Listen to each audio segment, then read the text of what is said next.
Hola a todos, ¿cómo están? Sean bienvenidos a JSCuber, un video más. En este video, como ya lo vieron en el título, voy a hablar de mi experiencia conociendo al feo y del legendario 441. Un tiempo, un solve, una resolución que cambió el mundo del speedcubing, no solamente mexicano, sino internacional por siempre. Muchísimas personas han hablado acerca de este evento a lo largo de los años y en este video yo voy a dar mi versión, lo que yo viví. Pero antes de empezar, quisiera recordarles que se pueden hacer miembros del canal. Esto me ayuda muchísimo y aparte, obviamente, tú recibes muchos beneficios, como transmisiones en vivo exclusivas, insignias y emojis exclusivos. Participas automáticamente en sorteos internacionales de cubos gama alta, podrás ver los videos unas horas antes de que salgan y podrás verlos detrás de cámaras de todos los videos que haga, e incluso puedo darte consejos personalizados de tus subs, tus resoluciones de cualquier cubo prácticamente, y decirte cómo mejorar como si yo fuera tu maestro, e incluso podríamos llegar a hacer videollamadas. Todo esto al ser miembros, suscriptores de Twitch o Patreons, así que eso me ayuda muchísimo a seguir con el canal, a seguir con este sueño, viviendo del speedcubing. Y un tema aparte, hay un sorteo abierto en este momento en mi página de Facebook, en este mismo instante, y así va a ser cada mes. En este momento hay un sorteo en mi Facebook, así que váyanlo a ver, ahí están las dinámicas. Este sorteo es patrocinado por la tienda Cubos Dani, así que Cubos Dani, muchas gracias. Vayan a ver este sorteo, espero que todos participen y sin más que decir,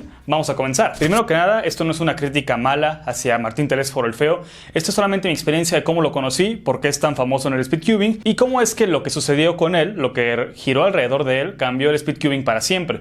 Esto es mi opinión. Primero empecemos hablando de quién es Martín Telésforo. Martín Telésforo es un speedcuber, o era un speedcuber porque ya no practica, supongo, ya no ha competido en muchos años, que solamente fue a dos torneos oficiales, el Cubic City 2011 y el Cuicuiltic 2012, ambos en México, creo que fueron ambos en la Ciudad de México. Fui a ambos torneos y bueno, yo lo conocí creo que un poco antes de esos torneos por quedadas o cubeadas, que bueno, en este momento no son nada comunes porque está la pandemia, está la cuarentena, es muy complicado hacer cubeadas o quedadas y muy irresponsable sería hacerlo en estos días, pero pues simplemente eran reuniones de speedcubers que bueno, habían cada semana, cada 2 semanas, cada mes en diferentes centros comerciales, en diferentes plazas, justamente en las áreas de comida. Y yo me acuerdo que aunque Martín no era tan famoso por sus tiempos, era un chico que muchos conocíamos porque vendía cubos por su cuenta en estas quedadas, en estas cubeadas. Jamás le compré uno, pero yo me acuerdo muy bien que él iba a muchas cubeadas, obviamente para practicar con todos, platicar, cubear en general, pero también para vender sus cubos. Así que por lo que me acuerdo era muy buena onda, muy agradable. Por lo poco que lo conocí, lo considero alguien inteligente, pero con respecto a sus tiempos, no considero que haya sido alguna vez muy bueno a nivel nacional. Sin embargo, era alguien que practicaba mucho y bueno, le gustaba muchísimo hacer speedcubing. Como les mencioné, fue solamente a 2 torneos oficiales, Cubic City 2011, Cuicuiltic 2012, pero aquí viene la parte más interesante del video, de la anécdota en general. Su tercer torneo, que bueno, terminó no siendo oficial, era un torneo llamado Perry Open 2013. El tercer torneo de Martín, tercero oficial al menos, porque habían muchos torneos no oficiales en ese momento también, al cual yo también asistí. El Perry Open tomó lugar a mediados de año del 2013 y la verdad era una época un poco extraña para el speedcubing mexicano, porque era aún relativamente nuevo el speedcubing aquí en México. Sin embargo, iba creciendo poco a poco, pero al prácticamente conocernos todos los speedcubers, o al menos llevarnos súper bien, muchos de nosotros, y al ser un deporte intelectual completamente nuevo en ese momento, pues considero que la organización era un poco, o más bien muy distinta a la de hoy en día. Algunas cosas se tomaban muy en serio. Recuerden que todo esto es mi punto de vista. A mi parecer se tomaban algunas cosas muy en serio y otras no tan en serio. Para los que no compitan o los que nunca han competido, en los torneos hay varios papeles que desempeñan los organizadores, que desempeña la organización. Existen los competidores, que bueno, son los que simplemente van y hacen sus resoluciones, sus solves. Algunos competidores avanzan a la siguiente ronda, luego a la siguiente, luego a la final. Hay diferentes categorías. Los jueces, que bueno, los jueces son los que están con los competidores. Son los que avalan que los competidores no hagan trampa, que no se pasen de su tiempo de inspección, porque hay un tiempo de inspección. Los scramblers, que son los que revuelven el cubo, se encargan de que los cubos estén bien revueltos, exactamente igual para todos. También están los runners, que son literalmente corredores, corren de la mesa de los scramblers a los jueces y de los jueces a los scramblers. En primera instancia dan el cubo revuelto al competidor con el juez y después lo dan resuelto a los scramblers para que lo vuelvan a revolver. Pero también están los delegados. Usualmente hay un delegado por país, en algunos países son más, pero en México en ese momento solamente había uno. Uriel Galloso, una gran persona y un gran amigo, que bueno, desde el 2009 hasta el 2013 había sido el delegado. El delegado se encarga de que todas las reglas del torneo se hayan llevado a cabo, aunque él no pueda ser juez, runner, scrambler, competidor a la vez, pues simplemente se encarga de que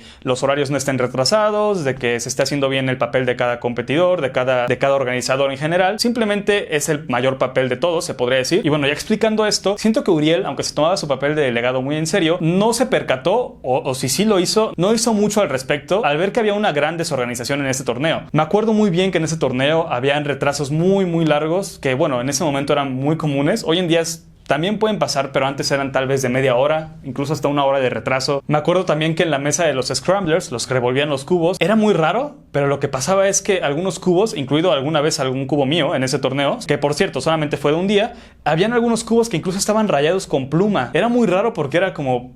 ¿En qué momento? ¿Uriel no se dio cuenta de eso? Está bien, no se dio cuenta, pero los scramblers, ¿por qué lo hacen?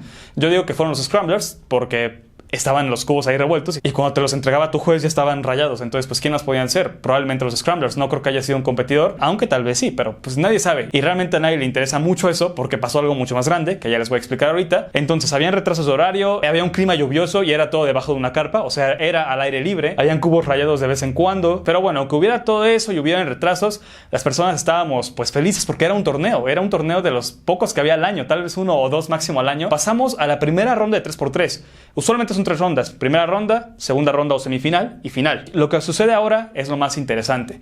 Martín Telesforo estaba en su primera ronda y tengo entendido que fue su primer tiempo de 5, su primera resolución, la que cambió el speedcubing por siempre. Recordemos, no solamente esto lo hizo, sino también la desorganización. Pero bueno, empezó la primera ronda de 3x3 y yo ya había acabado mi ronda, así que simplemente siguieron algunos competidores haciendo sus tiempos. Yo me fui a las sillas del público y de los competidores que estaban por esperar a otras siguientes rondas, otras categorías, así que simplemente yo estaba hablando con amigos, familiares, no estaba tan al pendiente de los tiempos de los demás competidores y me acuerdo perfectamente que de la nada, cuando seguía la ronda de 3x3, escuché muchos gritos de emoción, de sorpresa. Escuché muchísimas veces el clásico ¡oh! Había mucha gente emocionada, la gente empezó a agruparse en una mesa en específico y de repente vi que era con Martín Telesforo, el chico que les comenté en un inicio, este chico que no era tan bueno a nivel nacional, pero era una gran persona, era un vendedor de diferentes cubos, era una buena persona. Y de repente me acerqué y obviamente dejé de hablar con mis amigos, mi familia, me fui a esa mesa con todos, me asomé y de repente vi que decía 4.41 segundos en el tiempo. Y dije, esto no es la ronda de 2x2, la ronda de 2x2 no me acuerdo si ya había pasado o si apenas iba a pasar, pero dije, esto es ronda de 3x3 todavía. ¿Es algo real? O sea, en ese momento fue tan irreal que me saqué de onda. La gente empezó a gritar, empezó a emocionarse, dijeron, ¿quién fue? ¿Quién fue? Y Martín estaba ahí sentado. Lamentablemente no hay un video de esto. Si hubiera habido un video del momento, del solve, probablemente todo hubiera sido distinto. El caso es que, para no hacerlo tan largo, lo que sucedió después fue que Uriel, el delegado, llegó con Martín Telesforo y con su juez, que era Ernesto Dimas. Ernesto comentaba que aunque haya sido el juez, estaba volteado cuando Martín empezó su resolución. Háganme el favor. Eso es lo que dijo Ernesto. Yo le creo personalmente. Estaba volteado, él sacado de onda decía, simplemente volteé, me distraje un momento y cuando regresé a ver a Martín, el solve de Martín ya estaba terminado y fue como, Ernesto, era un trabajo nada más, un trabajo. Y fue muy... Y pues sí, nos sacamos de onda porque Ernesto no había visto nada. En ese momento Martín decía, mira, lo que yo hice, Uriel, fue X cosa, una X-cross. Yo no escuchaba muy bien, un OLL skip, tuve X parte ya armada. Algo así decía de que se había equivocado en la resolución y por la misma equivocación había tenido algunas partes ya armadas. Suena muy raro, ahí empezó a sonar raro este suceso, pero era tanta la emoción que al público personalmente y a los competidores de ahí, al menos eso recuerdo, no nos importó mucho que no pudiera explicar su solve porque pues era un récord mundial. El récord mundial de ese momento era de 5 segundos, 55 creo, de Mats Valk creo. Entonces 4.41 era un récord mundial mucho más bajo, un segundo más bajo, incluso un poco más de un segundo. Y aunque Uriel aún no confirmaba que era un récord mundial, pues todos ya lo tomábamos por hecho, ¿no? Decíamos, yo creo que sí se va a hacer un récord mundial, yo creo que sí va a ser oficial, decíamos entre compañeros, entre amigos. En este momento están viendo un video de Martín Telesforo después del solve. Esto es después del solve. Me acuerdo también que obviamente alguien o algunas personas iban a publicarlo en grupos de speedcubing, pues que había un récord mundial nuevo, ¿no? Y que había sido del mexicano Martín Telesforo. Creo que hubiera pasado esto o no, lo de las publicaciones, esto se hubiera hecho algo muy grande de todos modos, obviamente, por la decisión que tomó Uriel después. El caso es que se empezó a hablar de esto en varios grupos, incluso internacionales, llegó a Estados Unidos, llegó a otros países, y luego pasó esto. Para los espectadores, se acaba de romper el récord mundial.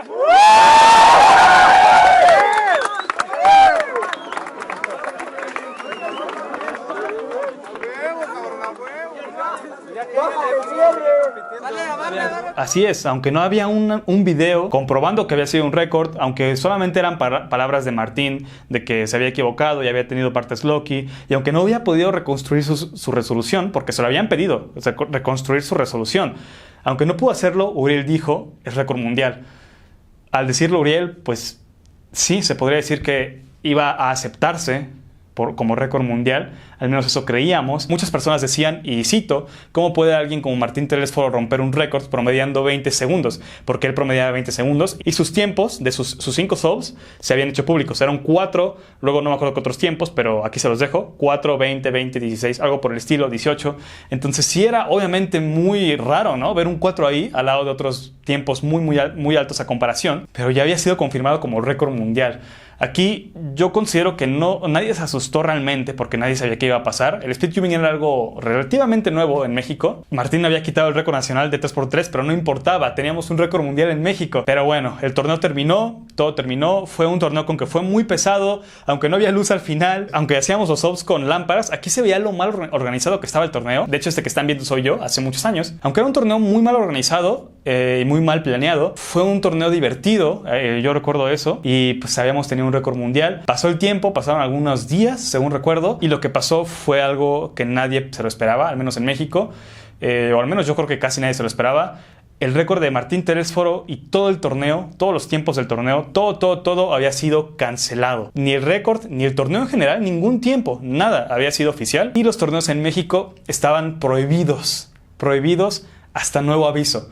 Nadie sabía que esto iba a pasar, nadie tenía idea, absolutamente nadie. Y fue, yo creo que de los momentos más tristes del speedcubing mexicano. Porque imagínense, o sea, estar motivado de que había un nuevo récord, de que pues ya había habido un torneo reciente y que poco a poco iban a haber más torneos, y de repente te dicen, ya no van a haber torneos hasta nuevo aviso. En ese momento no se dijo nada de que Uriel ya no iba a ser delegado ni nada, pero lo que tenía que pasar para que hubiera nuevos torneos es que un delegado de cualquier otro país, menos de México, viniera hasta México. O sea, tenía que venir hasta México para delegar un torneo, y si se hacían bien las reglas, se iban a poder devolver los torneos, por así decirlo, a México. Nadie sabía de esto, obviamente sabíamos que iba a ser caro, iba a tomar mucho tiempo, iba a tomar mucho esfuerzo. No sé, mucha gente, yo sé que se desmotivó, mucha gente dejó de practicar, de hecho ya nunca volvió. Yo la verdad fue el momento en que más dejé de practicar, según recuerdo, casi un año de que dejé de practicar, porque era como, ya no hay motivación, no sabemos cuándo van a regresar los torneos. Y sí, en realidad no fue solamente por el tiempo de 4:41 de Martín, esto hay que aclararlo, no fue solamente por eso. Tengo entendido que fue también por todas las irregularidades en ese torneo y en otros torneos, los horarios muy retrasados, que no había buena organización con respecto a pues cosas como la luz o que era al aire libre, los cubos rayados, los jueces no poniendo mucha atención a los subs. Así que, bueno, muchos aspectos se tomaron en cuenta para que ya no hubieran torneos, incluyendo el 4:41. Obviamente esa fue la cereza sobre el pastel. Martín dejó de practicar, yo realmente no hablé mucho con él nunca, pero sí recuerdo que era una buena persona. Y aquí se dividió mucho el speed. Muchas personas decían, es que Martín hizo trampa, o es que Martín es inocente, pero simplemente tuvo suerte, o fue un miss-scramble. Esto significa que el cubo estaba mal revuelto, no revolvieron bien los scramblers. Y como estuvo la organización, ustedes juzgarán. Yo creo personalmente que estuvo mal revuelto el cubo y que él tuvo suerte. No creo que haya planeado un récord mundial, y sería muy extraño y muy poco inteligente de su parte solamente haber planeado un sub. Tal vez si hubiera hecho trampa hubiera planeado 5 subs, ¿saben? El 4:41 y los siguientes 4 tiempos sub 10, no solamente un 4 y los demás 20 segundos. Siendo muy directo, muy objetivo, yo creo que fue un miss scramble y el único error de Martín fue no poder reconstruir su sub. Mucha gente afirma que fue el scramble real, pero que Martín sí hizo el 4:41, entonces está muy raro. Yo personalmente estuve ahí, pero no vi el tiempo. Realmente creo que casi nadie lo vio, o nadie. Pero bueno, probablemente fue un miss scramble y simplemente Martín pues no pudo reconstruir su sub. Y si no era miss scramble, pues simplemente no pudo llegar a su solución. Entonces no tuvo que contar como récord mundial, y menos aún si no tenía cómo avalar ese récord, ¿saben? Con un video, con una foto tal vez, o reconstruyendo su sub. Así que sí, dejaron de haber torneos hasta un año después, creo que un poco más, un poco menos, pudieron haber torneos otra vez. El primer torneo después de ese fue el Phoenix Open, tuvo que venir un delegado de otro país, y bueno, lo demás es historia. Realmente no sé qué pensar. ¿Ustedes qué creen? ¿Que el feo es inocente o que no lo es? Mucha gente habla como si hubiera estado ahí, pero incluso los que estuvimos ahí no sabemos realmente qué pasó. Así que en general esta es mi experiencia con el feo. Como conclusión, el feo fue muy criticado. Se conocía como el feo de cariño, se podría decir, pero fue muy criticado por su sub. No sé si decir que fue injustamente criticado, pero a mi parecer, desde mi punto de vista, siento que sí un poco, porque nadie sabía qué había pasado realmente, ni siquiera los que estuvimos ahí sabíamos, y muchísimas personas le tiraban hate, muchísimas personas decían que él arruinó el speedcubing cuando no fue realmente él, sino toda la desorganización que hubo atrás. Muchísima gente lo odió tanto le tiró tantos mensajes de odio que pues se terminó retirando el Speed. Y como no, creo que muchos harían lo mismo. Simplemente no critiquemos sin saber realmente lo que hay detrás. Esto es una época del cancelamiento y lo podemos ver mucho en las redes sociales, que pasa algo, un rumor cualquiera y es completamente falso y la gente comienza a cancelar y a cancelar y a cancelar a las personas en vez de realmente buscar fuentes verídicas de lo que sucedió. Nadie sabe si el feo realmente hizo trampa y esto es solamente mi opinión, lo que yo viví, pero es algo que definitivamente cambió la vida de Martín. Si a mí me llega a caer hate por opinar esto y opinar que fue un Miss Scramble y que no hizo trampa realmente el feo, pues adelante, realmente esa es mi opinión y creo que todos tenemos nuestra opinión. Sin embargo, no por eso hay que irnos solamente con una persona. Recordemos, si juzgamos a una persona o su historia, no define quién es realmente esa persona, define quiénes somos nosotros. Hasta luego.